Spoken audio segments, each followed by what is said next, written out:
एक आदमी ने एक बहुत ही खूबसूरत लड़की से शादी की। शादी के बाद दोनों की ज़िंदगी बहुत प्यार से गुजर रही थी। वह उसे बहुत चाहता था और उसकी खूबसूरती की हमेशा तारीफ किया करता था। लेकिन कुछ महीनों के बाद लड़की चर्म रोग से ग्रसित हो गई और धीरे धीरे उसकी खूबसूरती जाने लगी।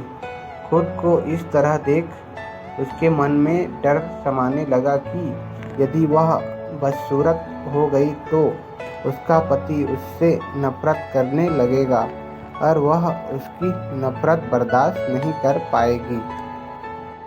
इसी बीच एक दिन पति को किसी काम से शहर से बाहर जाना पड़ा। काम खत्म कर जब वह घर वापस लौट रहा था, उसका एक्सीडेंट हो गया। एक्सीडेंट में उसने अपनी दोनों आंखें खो दी, लेकिन इसके बावजूद भी उन दोनों की ज़िंदगी सामान्य तरीके से आगे बढ़ती रही।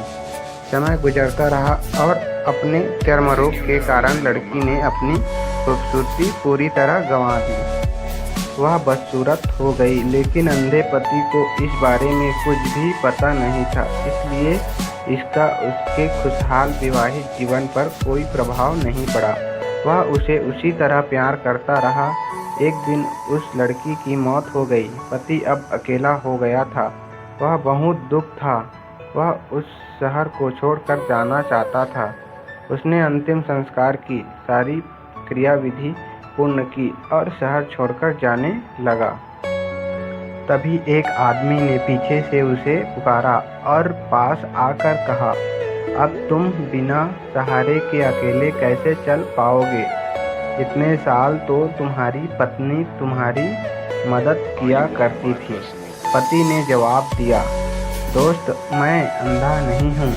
मैं बस अंधा होने का नाटक कर रहा था, क्योंकि यदि मेरे पत्नी को पता चल जाता कि मैं उसकी खूबसूरती देख सकता हूँ तो यह उसे उसके रोग से ज़्यादा दर्द देता।